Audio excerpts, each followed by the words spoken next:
नमस्ते दोस्तों, मैं मौर्य वर्षा मेरे यूट्यूब चैनल पर आप सबका स्वागत करती हूँ। जैसा कि आप जानते हैं, हम साकेत का जो नवम सर्ग है, नवम सर्ग की व्याख्या देख रहे हैं, ठीक है। और ये व्याख्या का अंतिम वीडियो है, तो चलिए व्याख्या को शुरुआत करते हैं। नैनों को रोने दे मन तू संकीर्ण न बन, प्रिय बैठे हैं आँखों से ओझल हो, गए नहीं वे कहीं यही बैठे हैं, आँख बता दे तू ही, तू हंसती या यथार्थ रोती है, तेरे अधर दर्शन ये या तू भर अश्रु बिंदु ढोती है। संकीर्ण यानी विपत्ति, संकट, ओझल यानी गायब, अधर यानी अधर दर्शन का अर्थ होता है स्पर्श दर्शन। कि हे मन, तू मेरे लिए संकट मत बनना, क्योंकि इस मन में प्रिय बसे हुए हैं। मेरे नैनों को रोने दे, आँखों से गायब हुए ज़रूर है, लेकिन यही मेरे मन में बसे हुए हैं, यानी प्रिय आँखों से गायब ज़रूर हुए हैं, लेकिन वे मन में बसे हुए हैं।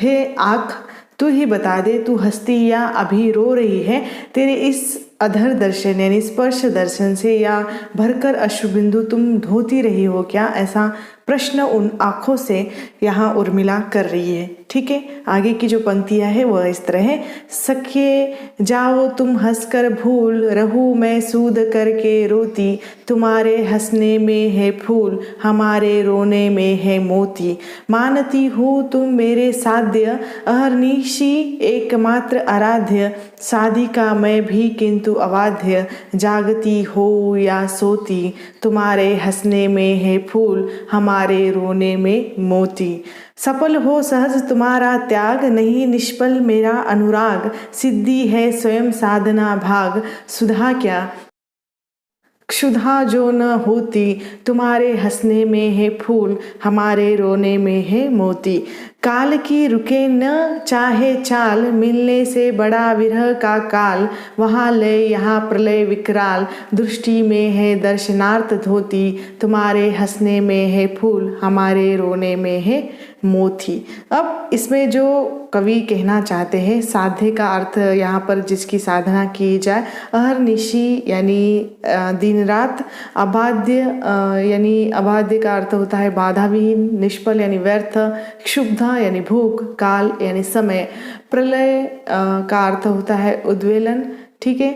अब इसमें जो उर्मिला कहना चाहती है कि अपने रुंदन को अवश्यम भावी मानती हुई प्रियतम को संबोधित करती हुई कहती है कि हे सखी, चाहे तुम मुझ पर हंसकर भूल जाओ, किंतु मैं तुम्हारा स्मरण करके रोती रहती हूँ। अरे तुम्हारे हंसने में पुष्प वर्षा होती है तथा हमारे रोने में मोती की जो दृष्टि गोचर होती है। मैं मानती हूँ कि तुम मेरे साध्य हो, तुम ही रात दिन रहने वाले मेरे आराध्य जो देव हो, किंतु इसके साथ ही यह भी मानना पड़ेगा कि मैं भी आपकी अबाध्य साधिका हूँ, यानी मैं जागृत एवं जो यानी नींद में भी अगर रहूँ तो दोनों अवस्था में तुम्हारी आराधना ही करती हूँ। हे प्रियतम, तुम्हारा सहज त्याग सफल हो जाए, किंतु मेरा आपके प्रति जो प्रेम है कभी कम या निष्फल नहीं होगा। यदि व्यक्ति के मुख न हो तो अमृत की भी आवश्यकता नहीं होती है। सिद्धि स्वयं साधना का एक अंश होती है, चाहे काल का चक्र न रुके, किंतु मिलन से बड़ा विरह में लय होता है, किंतु यहाँ दीर्घकालीन लय होती है। इसीलिए तुम्हारे दर्शनों के लिए नाथ मैं अपनी दृष्टि धोकर उज्जवल कर रही हूँ, यानी रो रो कर अपनी जो दृष्टि है मैं जो उज्जवल कर रही हूँ, ऐसा उर्मिला कह रही है। तुम्हारे में फूल झड़ते हैं और हमारे रोने में मोती झड़ते हैं, ऐसा वह कह रही है। इन पंक्तियों में उत्प्रेक्षा अलंकार है, ठीक है। आगे की जो पंक्तियां हैं वो इस तरह है। अर्थ तुझे भी हो रही पद प्राप्ति की चाह, क्या इस जलते हृदय में और नहीं निर्वाह। अर्थ यानी मानी या धन या अभिप्राय, निर्वाह यानी निभाह पालन करना। वे कहती कि हे मानी, तुझे भी अब पद प्राप्ति की चाह हो रही है क्या? इस जलते हुए हृदय में और कोई तुम्हारे लिए पालन करने योग्य कार्य नहीं है क्या? ऐसा प्रश्न वह मानिनी से कर रही है। आगे की जो पंक्तियां हैं वो इस तरह है। स्वजनी रोता है मेरा गान, प्रिय तक नहीं पहुँच पाती है उसकी कोई तान। झिलता नहीं समीर पर इस जी का जंजाल, झड़ पड़ते हैं शून्य में बिखर सभी स्वर ताल। विफल आलाप विलाप समान, स्वजनी रोता है मेरा गान। उड़ने को है तड़पता मेरा भावानंद, व्यर्थ उसे पुचकार कर फुसलाते हैं छंद। दिखाकर पद गौरव का ध्यान, स्वजनी रोता है मेरा गान। अपना पानी भी नहीं रखता अपनी बात, अपनी ही आंखें उसे ढाल रही दिन रात। जना देते हैं सभी अनजान, स्वजनी रोता है मेरा गान। दुख भी मुझसे विमुख हो करे न कहीं प्रयाण, आज उन्हीं में तो तनिक अटके है ये प्राण। विरह में आजा तू ही मान, स्वजनी रोता है मेरा गान। अब इसमें नायिका उर्मिला कहना चाहती है कि स्वजनी का अर्थ है सखी से, कि समीर यानी हवा या वायु, जंजाल यानी झंझट या प्रपंच। हे सखी, मेरा जो गीत है अब रोता है। इस गीत को जो तान है वह प्रिय तक नहीं पहुंच पाती है। इस जीवन का जंजाल हवा पर चलता नहीं है। मेरे गीत के स्वर और ताल सब गिर पड़ते हैं शून्य में। मेरा यह आलाप और विलाप करना व्यर्थ के समान है, क्योंकि हे सखी, मेरा यह गीत रोता है। मेरा भीतर का भाव रूपी अंधन उड़ने को तड़पता है। यह मेरे गीत के छंद व्यर्थ ही उसे पुचकारते और फुसलाते रहते हैं, उसको पद और गौरव का ध्यान दिखाते रहते हैं। हे सके, मेरा गीत अब रोता है। अपना मान ही अपनी बात रखता नहीं है। उस पानी को अपनी आंखें ही दिन रात उसे ढाल रही है, ढो रही है। सभी अनजान होकर ही उसे जन्म देते हैं। हे सकी, मेरा गीत अब रोता है। दुख भी मुझसे विमुख होकर कहीं भी प्रयाण नहीं करता, अर्थात चला नहीं जाता। आज उन्हीं में मेरा थोड़ा सा प्राण अटका हुआ है। हे मान, विरह में तू ही आ जा। हे सके, मेरा गीत अब रोता है। ठीक है, आगे की जो पंक्ति है वो इस तरह है। यही आता है इस मन में, छोड़ धाम धन जाकर मैं भी रहूं उसी वन में। प्रिय के वर्त में विघ्न न डालो, रहूं निकट भी दूर। व्यथा रहे पर साथ साथ ही समाधान भरपूर। हर्ष डूबा हो रोंदन में, यही आता है इस मन में। बीच बीच में उन्हें देख लूं मैं झुरमुट की ओट। जब वे निकल जाए तब लौटूं उसी धूल में लौट। रहे रतवे निज साधन में, यही आता है इस मन में। जाती जाती गाती गाती कह जाऊँ यह बात। धन के पीछे जन जगती में, उचित नहीं उत्पात। प्रेम की ही जय जीवन में, यही आता है इस मन में। अब आगे उर्मिला कहना चाहती है कि मेरे मन में यही आता है कि छोड़कर धन धाम जाकर किसी वन में निवास करूं, या निवास अपने प्रिय की भांति किसी वन में जाकर रहूं, लेकिन प्रिय के वर्त में विघ्न नहीं डालना चाहती मैं। यानी निकट रहते हुए भी दूर ही उनसे रहूंगी। व्यथा तो दूर रहने की ही रहेगी, पर साथ में रहने का जो समाधान है वह हमेशा रहेगा। उनको भी मैं देख सकती हूँ वन में जाने के बाद। मेरे मन में यही आता है कि मेरा हर्ष मेरे रोने में डूब गया है। बीच बीच में कभी मैं अपने झुरमुट की ओट में उन्हें देख लूँगी। जब वे निकल जाएंगे तब अपने उसी धूल से भरे लोट के साथ लौट आऊँगी। मेरे मन में यही आता है कि अपने साधन में हमेशा मैं मग्न रहूँगी, जाते जाते और गाते गाते बस यही एक बात कहूँ कि सभी लोग धन के पीछे पड़े रहते हैं। जगत में यही उत्पात उचित नहीं है। जीवन में हमेशा प्रेम की विजय हुई है और होती रहेगी, यही मेरे मन में आता है, ऐसा उर्मिला कह रही है। ठीक है, आगे की जो पंक्ति है वो इस तरह है। अब तो प्रियतम को पाऊँ तो इच्छा है उन चरणों की रज में आप रमाऊँ। आप अवधि बन सकूँ कहीं तो क्या कुछ देर लगाऊँ। मैं अपने को आप मिटा कर जाकर उनको लाऊँ। उषा सी आई थी जग में संध्या सी क्या जाऊँ। शांत पवन से वे आवे मैं सुरभि समान समाऊँ। मेरा रोंदन मचल रहा है कहता है कुछ गाऊँ। उधर गान कहता है रोना आवे तो मैं आऊँ। इधर अनल है उधर जल हाय किधर मैं जाऊँ। प्रबल बाष्प फट जाए न यह घट कह तो हाहा खाऊँ। अब रज यानी इसका अर्थ है धूली, शांत यानी थका हुआ, सुरभि यानी सुगंध, रोंदन यानी रोना, अनल यानी आग, घट यानी हृदय या घड़ा। यहाँ पर बाष्प का अर्थ होता है भाप, हाँ खाना यानी विनती करना। हे सखी, मेरी इच्छा है कि यदि मुझे अब मेरे प्रिय नाथ के दर्शन हो जाए तो उनकी चरण रज को अपने शरीर में मल लूँ, मैं स्वयं अवधि ही बन जाऊँ, इसमें थोड़ा सा है भी विलंब न लगाऊं। यदि उनकी प्राप्ति में मुझे स्वयं को मर मिटना पड़े तो भी मैं ऐसा ही करके स्वयं आकर उनको प्राप्त करूं। अरे सखी, मैं अपने जीवन में उषा की तरह प्रसन्नता को लिए हुए आई थी, क्या आप संध्या की तरह उदासी देकर इस जीवन में विद्या ग्रहण करूंगी? यदि मेरे स्वामी अमित पवन की तरह धीमे धीमे आएंगे तो मेरी इच्छा है कि मैं उनके अंग में सुरभि यानी सुगंध की भांति समा जाऊं। मुझे रोते रोते बहुत समय व्यतीत हो गया है, मेरा हृदय अधिक कष्ट सहन नहीं कर सकता है।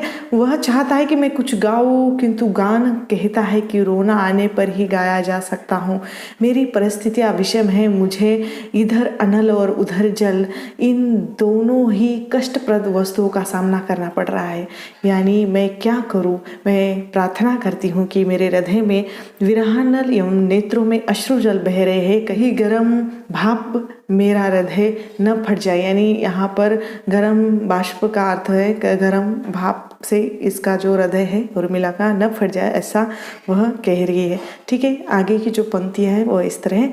मेरे चपल यौवन बाल अचल अंचल में पड़ा सो मचल कर मत साल, बीतने दे रात होगा सुप्रभात विशाल, खेलना फिर खेल मन के पहन के मनी माल, पक रहे हैं भाग्य फल तेरे सुरम्य रसाल, डरन अवसर आ रहा है जा रहा है काल, मन पुजारी और तन इस दुखिनी का थाल, भेंट प्रिय के हेतु उसमें एक तू ही लाल। अब यौवन यानी बाल, यौवन रूपी बालक यानी चपल चंचल, यानी चपल का अर्थ होता है चंचल, अंचल यानी शांत, साल यानी दुख देना, मणि माल यानी मणियों की माला, सुरम्य यानी सुंदर, रसाल यानी आम, लाल यानी मणि। वियोगिनी उर्मिला अपने यौवन को संबोधित करती हुई कहती है कि अरे मेरे चपल और यौवन रूपी बाल, तू मेरे आंचल में ही जो यहाँ पर शांत होकर पड़ा रहे, तू बच्चों की तरह मचल कर मुझे कष्ट प्रदान मत कर। यह रात्रि है और विरह का समय है, इसमें तेरा सोना ही उचित है। पति के आगमन पर सुप्रभात होगा, तुम उस समय मणिमाला पहनकर मन के अनुसार खेलते रहना। सुंदर एवं आम्र सम यानी मधुर एवं सरस मेरे भाग्य फल पक रहे हैं, जो कभी तो पूर्ण फल प्रदान करेंगे। अब दुख का समय व्यतीत हो रहा है एवं सुख का समय आ रहा है। मेरा आराध्य देव, मेरा प्रियतम, उसकी आराधना करने हेतु मेरा मन पुजारी एवं उस दुखिनी का तन थाल सदृश है, किंतु ये है यौवन उस प्रिय स्वामी को उपहार के रूप में अर्पण करने हेतु एक ही रत्न है। इसमें यौवन की चंचलता का चित्रण कवि ने किया हुआ है। इन पंक्तियों में श्लेष रूपक अलंकार है। ठीक है, आगे की जो पंक्तियां हैं वो इस तरह है।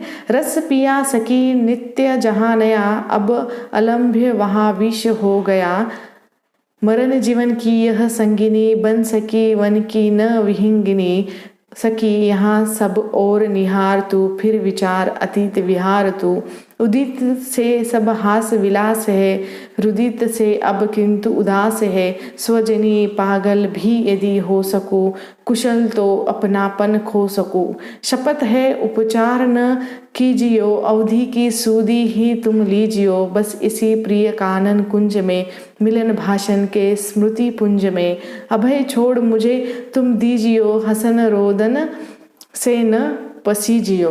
अब इसमें अलभ का अर्थ होता है अप्राय, विहिंगिनी का यानी पक्षिनी, निहार यानी देख, रुदित यानी रोए हुए, स्मृति पुंज यानी स्मृतियों का समूह। वियोगिनी बाला विरह काल से व्यतीत होकर सखी से अपने मनोभाव को अभिव्यक्त करती हुई कहते कि जिस मेरे सुख में दाम्पत्य जीवन में आनंद ही आनंद था, वह अब विष बन गया है और सुख अप्राय हो गया है। यह मैं प्रिय के जीवन मरण की संगिनी थी, जो वन में साथ न दे सकी। अरे सखी, तू सब तरफ देखकर मेरे अतीत जीवन पर जो दृष्टिपात करती हुई विचार कर कि मैं कितनी दुखी हूँ। उनके हृदय आगमन से सभी तरफ हास विलास छा जाएगा एवं मेरे रुंदन से उदासी छाई हुई है। अरे सखी, यदि मैं पागल भी हो जाऊं तो अच्छा है, मैं इसी प्रकार अपने चेतन को समाप्त कर दूं। मेरे पागल होने पर मुझे अच्छा करने के लिए कोई उपचार मत करना। तुझे मेरी शपथ है, मेरी अवधि पूर्ण हो जाने पर मुझे अच्छा करने की चेष्टा करना। मैं तुझसे कहती हूँ कि इसी प्रिय के कानन कुंज में, जहाँ मेरा प्रियतम के साथ मधुर मिलन हुआ था, आलाप सलाप हुआ था, यानी वार्तालाप हुए थे, उसी स्मृति पुंज स्वरूप कुंज में मुझे अकेली छोड़ दीजिए। मैं उसमें अभव रूप से विचरण करूंगी। मेरे हंसने एवं रोने में जरा भी विचलित न होना। इन पंक्तियों में रूपक अलंकार है। ठीक है, आगे की जो पंक्तियां हैं वो इस तरह है। सखी न मृत्यु न आधि न व्याधि ही, समझियो तुम स्वप्न समाधि ही। ह पागल हो यदि उर्मिला, विरह सर्प स्वयं फिर तो किला। प्रिय यहाँ वन से जब आएंगे, सब विकार स्वयं मिट जाएंगे। न सपने सपने रह पाएंगे, प्रकटता अपनी दिखलाएंगे। अब भी समक्ष वह नाथ खड़े, बड़ किंतु रिक्त यह हाथ पड़े। न वियोग है न यह योग सकी, यह कौन भाग्य भय भोग सकी। अब इसमें उर्मिला कहना चाहती है कि आदि का अर्थ है मानसिक कष्ट, व्याधि यानी शारीरिक कष्ट, स्वप्न समाधि यानी स्वप्न में मिलन, किला यानी मंत्र से वशीभूत हो गया। अरे सखी, मैं उस अवस्था में हो जाऊं तो उसे तुम न मृत्यु न आधि न व्याधि समझना, केवल उसे स्वप्न समाधि ही मानना। यदि वास्तव में यह उर्मिला पागल हो जाए तो स्वयं मेरा विरह सर्प किला हुआ ही मानना चाहिए। मुझे इतना कष्ट नहीं होगा। अरे सजनी, जब मेरे प्रियतम वन से पधारेंगे, स्वतः ही मेरे सब दुख द्वंद्व समाप्त हो जाएंगे। यह स्वप्न न रहेंगे, वे मधुर दिवस साकार होकर प्रकट होंगे। हे सखी, अब भी मेरे समक्ष वे स्वामी खड़े हुए हैं, किंतु मेरे हाथ तो खाली ही रह गए हैं, उन्हें पकड़ न सके। अरे यह न योग मिलन है और न वियोग है, तो बता यह कौन सा भाग्यमय भोग है जिसे मुझे भोगना पड़ रहा है। ठीक है, आगे की जो पंक्तियां हैं वह इस तरह है। विजय नाथ की हो सभी कही, तदपि क्यों खड़े हो गए वही। प्रिय प्रविष्ट हो द्वार मुक्त है, मिलन योग तो नित्य युक्त है। तुम महान और हीन मैं, तदपि धुली सी अंधी लीन मैं। दैत देखते देव भक्ति को, निरखते नहीं नाथ व्यक्ति को। तुम बड़े बने और भी बड़े, तदपि उर्मिला भाग में पड़े। अब नहीं रही दीन में कभी, तुम मुझे मिले तो मिला सभी। प्रभु कहाँ कहाँ किंतु अग्रजा, की जिनके लिए था तुझे तजा। वह नहीं फिरे क्या तुम्ही फिरे, हम गिरे अहो तो गिरे गिरे। अब इसमें अंध्री लीन का अर्थ होता है चरणों में लीन। युक्त यानी उचित, प्रभु यानी राम, अग्रज यानी बड़ी बहन सीता, दैत यानी प्रियतम, आर्त यानी दुखी। उर्मिला सखी से कहती है कि उसी प्रसंगों को आगे बढ़ाती हुई कहती कि उन्माद की अवस्था में अपनी अभिलाषा अभिव्यक्त करती हुई कहती है कि मैं तो यह जानती हूँ कि नाथ की सर्वत्र विजय है, किंतु वे वही खड़े क्यों हो गए हैं, आते क्यों नहीं है। हे प्रिय, आप भीतर पधारे, द्वार खुला हुआ है। मिलन का योग तो नित्य ही उचित ही है। मैं मानती हूँ कि हे नाथ, तुम महान हो एवं मैं हीन हूँ, किंतु आंधी में धूल की तरह लीन होना चाहती हूँ। प्रकृति का भाग्य तो भक्ति को देखते हैं, वे रिक्त को नहीं देखते। इसी प्रकार मेरी भक्ति पर ही ध्यान दीजिए, मुझ पर मत कीजिए। तुम महान हो और भी महान हो जाओगे, तब भी उर्मिला के होकर ही रहोगे, क्योंकि तुम मेरे हिस्से में हो। नाथ, तुमको प्राप्त करके मैं कभी दीन नहीं रह सकती। यदि तुम मुझको प्राप्त हो गए तो सब कुछ प्राप्त हो जाएगा। हे नाथ, तुम आ गए, किंतु प्रभु राम कहाँ है, बड़ी बहन सीता कहाँ है, जिनके लिए अपने मुझको त्याग दिया था। हे नाथ, वे नहीं आए क्या, तुम ही आए हो। यदि हम गिर गए और तो पतित हो गए, ऐसा यहाँ उर्मिला अपने स्वप्न में कह रही है। याद आ रहा है उसे स्वप्न में अपने प्रिय का ध्यान।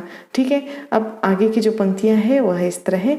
दैत क्या मुझे आर्त जान के, अधिप ने अनुक्रोश मान के। घर दिया तुम्हें भेज आप ही, यह हुआ मुझे और ताप ही। प्रिय फिरो फिरो, हाँ फिरो फिरो, न इस मोह की घुम से घिरो। विकल मैं यहाँ किंतु गर्विनी, न कर दो मुझे नष्ट परविनी। घर फिरे तुम्ही मोह से कही, तब हुए तपोभ्रष्ट क्या नहीं। च्युत हुए अहो नाथ जो यथा धिक, व्यथा हुई उर्मिला व्यथा। समय है अभी, हाँ फिरो फिरो तुम यूं, ऐश हाँ स्वर्ग से गिरो, प्रभु दयालु है लौट के मिलो, न उनके कुटी द्वार से हिलो।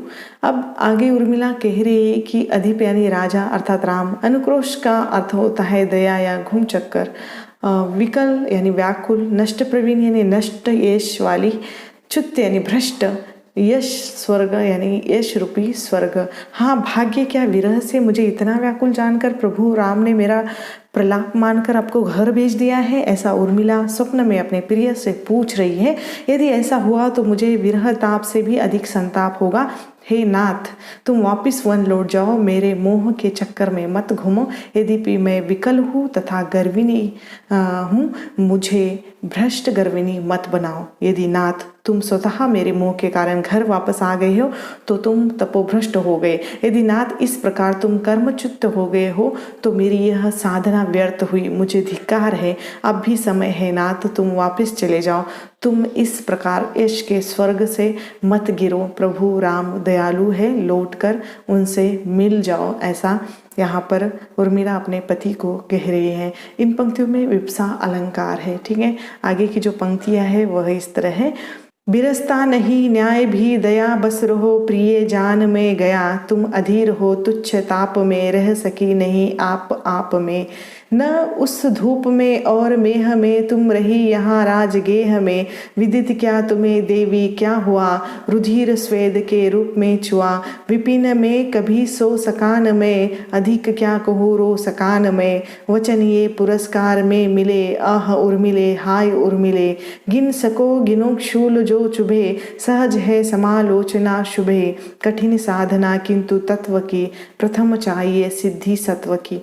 अब इसमें राजगेह यानी राजमहल, स्वेद यानी पसीना, उन्माद अवस्था के अंतर्गत प्रियतमा यानी यहाँ पर प्रियतमा को प्रियतम यानी लक्ष्मण को कटु शब्द कह लेने के कारण उर्मिला को ग्लानि बोध होता है और फिर वह उनके द्वारा अपनी ही बात कहती है कि फिर उसे ऐसा प्रतीत होता है कि मानो उसके प्रियतम उसे रूठ गए हैं और उसे खोटी खरी सुनाते हुए कह रहे हैं कि न्याय दया की बात भी अपनी दृष्टि में रखता है, यह उसे विस्तृत नहीं करता है। हे प्रिय, अब तुम शांत हो जाओ, मैं सब कुछ समझ गया हूँ। तुम इस साधारण से कष्ट के कारण व्याकुल हो गई हो और अपनी सूझ बूझ भूलकर अपने को वश में न रख सकी।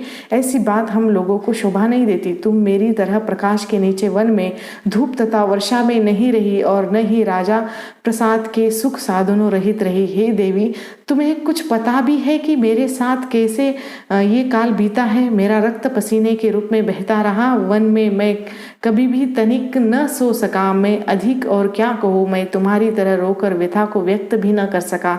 हे उर्मिले, इतना कष्ट सहन करने पर भी तुम्हारी ओर से मुझे ये तिरस्कार पूर्ण वचन पुरस्कार में मिले हैं। यदि तुम्हारे लिए मेरे शरीर में छुपे हुए कंटक छूना संभव हो तो तुम उनको छून लो। हे प्रिय, किसी की आलोचना करना सरल होता है परंतु यथार्थ का जानना बहुत कठिन होता है। इसके लिए सबसे पहले सतोगुण की सिद्धि करनी पड़ती है। ऐसा लक्ष्मण यहाँ उर्मिला को कह रहे हैं, यानी उर्मिला ही लक्ष्मण के द्वारा अपने स्वयं की बातों पर ग्लानि व्यक्त कर रही है। ठीक है, आगे की जो पंक्ति है वह इस तरह है। कठिन कर्म का क्षेत्र था वहाँ पर यहाँ कहो देवी क्या यहाँ, उल्हना कभी देव को दिया, बहुत जो किया नेक रो लिया। सतत पुण्य या पाप संगिनी, समझता रहा आत्म अंगिनी। स्वपति पुण्य ही इष्ट था तुम्हें, कटु मुझे तथा मिष्ट था तुम्हें। प्रियतमे तपोभ्रष्ट मैं भला, मत छुओ मुझे लोट में चला। तुम सखी रहो हे वीरांगिनी, बस विदा मुझे पुण्य भागिनी। हट सुलक्षणे रोक तू न यो, पतित मैं मुझे टोक तू न यो। विवश लक नहीं उर्मिला हा, किधर उर्मिला अली क्या कहा। अब इसमें उर्मिला कहना चाहती है कि आत्मा अंगिनी यानी अपना ही अंग, मिष्ट यानी मधुर प्रिय, देव यानी भाग्य, नेक यानी थोड़ा, सुलक्षणा यानी उर्मिली की जो सखी का नाम है, पतित यानी गिरी हुई। वन में मेरे सामने बहुत सी कठिन जो कर्म क्षेत्र थे। हे देवी, मुझे यह तो बताओ कि यहाँ क्या था। यहाँ पर कभी तो दैव को उल्हाना दे दिया और यदि बहुत कुछ किया तो रो दिया, इसके अतिरिक्त कुछ भी तो नहीं किया। दूसरी ओर मैं सदैव ही तुम्हें अपने पाप पुण्य की संगिनी मानता रहा और अपनी आत्म संगिनी भी समझता रहा, अर्थात तुम्हें कभी भी अपने से अलग नहीं माना। तुम्हें तो अपने पति का पुण्य ही इष्ट था और अभी जो अभिलाषा थी, इस प्रकार तुम्हें जो मधुर था, मुझे वह कटु ही इष्ट था। हे प्रियतमे, क्या मैं तपोभ्रष्ट हूँ? तुम मुझे स्पर्श न करो, क्योंकि मुझ तपोभ्रष्ट का स्पर्श करने से तुम भी भ्रष्ट हो जाओगी। लो, मैं लौट कर जा रहा हूँ। हे वीरांगिनी, तुम सुखपूर्वक रहो। हे पुण्य भागिनी, मुझे तो बस विदा दे दो। हे सुलक्षणे, तुम हट जाओ, मुझे इस प्रकार न रोको। मैं तो पतित हूँ, इसलिए तुम मुझे न रोको। इस उन्माद की दशा में उर्मिला के मुख से निकल जाता है विवश लक कि उर्मिला पति का नाम उच्चारण करने ही चली थी कि सखी रोक देती है और कहती कि हाय नहीं उर्मिला। उर्मिला ने यह सुनकर कहा कि हे सखी, तुमने क्या कहा? उर्मिला किधर है? यहाँ पर उर्मिला ही यहाँ पर अपने पति के द्वारा अपने पर ग्लानि व्यक्त कर रही है। ठीक है, आगे की जो पंक्तियाँ हैं वह इस तरह है। सिर माथे तेरा यह दान है मेरे प्रेरक भगवान, अब क्या मांगू भला और मैं फैला कर ये हाथ। मुझे भूल कर ही विभुवन में विचरे मेरे नाथ, मुझे न भूले उनका ध्यान। हे मेरे प्रेरक भगवान, डूब बची लक्ष्मी पानी में, सती आग में पेट। जिए उर्मिला करे प्रतीक्षा, सहे सभी घर बैठ। विधि से चलता रहे विधान, हे मेरे प्रेरक भगवान। दहन दिया तो भला सहन, क्या होगा तुझे अदेय। प्रभु की ही इच्छा पूरी हो, जिसमें सबका श्रेय। यही रुंदन है मेरा गान, हे मेरे प्रेरक भगवान। अब आगे सिर माथे यानी सहर्ष स्वीकार करना, विभु यानी ईश्वर, सती यानी पार्वती, पेट यानी घुसकर, दहन यानी जलन, अदेय यानी जो न दिया जा सके, शय्य यानी कल्याण। अंत में उर्मिला प्रभु से वरदान मांगती है कि उसका प्रियतम वन में अपना कर्तव्य पालन करता रहे और वह उसकी प्रतीक्षा में लीन रहे। हे मेरे प्रेरक भगवान, तुम्हारा वियोग के रूप में दिया गया यह दान शिरोधार्थ है। मुझे इतना अधिक मिल गया है कि अब मैं अपने हाथ फैलाकर तुझसे क्या मांगू। मेरी यह अभिलाषा है कि मेरे प्रियतम मुझे भूलकर प्रभु श्री रामचंद्र के साथ वन में रहकर अपना कर्तव्य पालन करे। हे प्रेरणादायक भगवान, मुझे उसका ध्यान कभी न भूले। देवी लक्ष्मी ने जल प्रवेश करके नारद के शाप से अपनी रक्षा की और सती पार्वती ने शिव के शोक के कारण अग्नि में प्रवेश करके अपनी रक्षा की, परंतु यह उर्मिला जीवित रहकर अपने प्रियतम की प्रतीक्षा करे और सभी कुछ सहन करे। हे मेरे प्रेरक भगवान, तुमने जब मुझे यह विरह की ज्वाला प्रदान की है, तो क्या मुझे सहन करने की शक्ति नहीं दे सकोगे? प्रिय की इच्छा पूरी हो, जिसमें सबका हित हो। मेरा गान तो मेरा यह रुंदन ही है, ऐसा उर्मिला कह रही है। ठीक है, आगे की और अंतिम जो पंक्तियां है वह इस तरह है। अवधि शिला का उर पर था गुरु भार, तिल तिल काट रही थी दृगजाल धा। अब अवधि शिला यानी अवधि रूपी शिला, चट्टान, उर यानी हृदय, गुरु यानी अधिक, तिल तिल यानी थोड़ा थोड़ा, दृगजल यानी आंसू, धार धारा। व्याख्या इस तरह है कि इस प्रकार उर्मिला के कोमल हृदय पर स्मृति रूपी शिला का भारी बोझ रहता था, जिसका उसके नेत्रों से निरंतर बहती हुई अश्रुधारा जो तिल तिल करके काट रही थी। यहाँ पर इन पंक्तियों में रूपक अलंकार है और यहाँ पर जो हमारा साकेत का जो नवम सर्ग है, नवम सर्ग की व्याख्या समाप्त हो जाती है। अब साकेत की जो संक्षिप्त में कथा वस्तु लेकर एक वीडियो बनेगा। तो ठीक है, तो मिलेंगे एक नए वीडियो के साथ। धन्यवाद।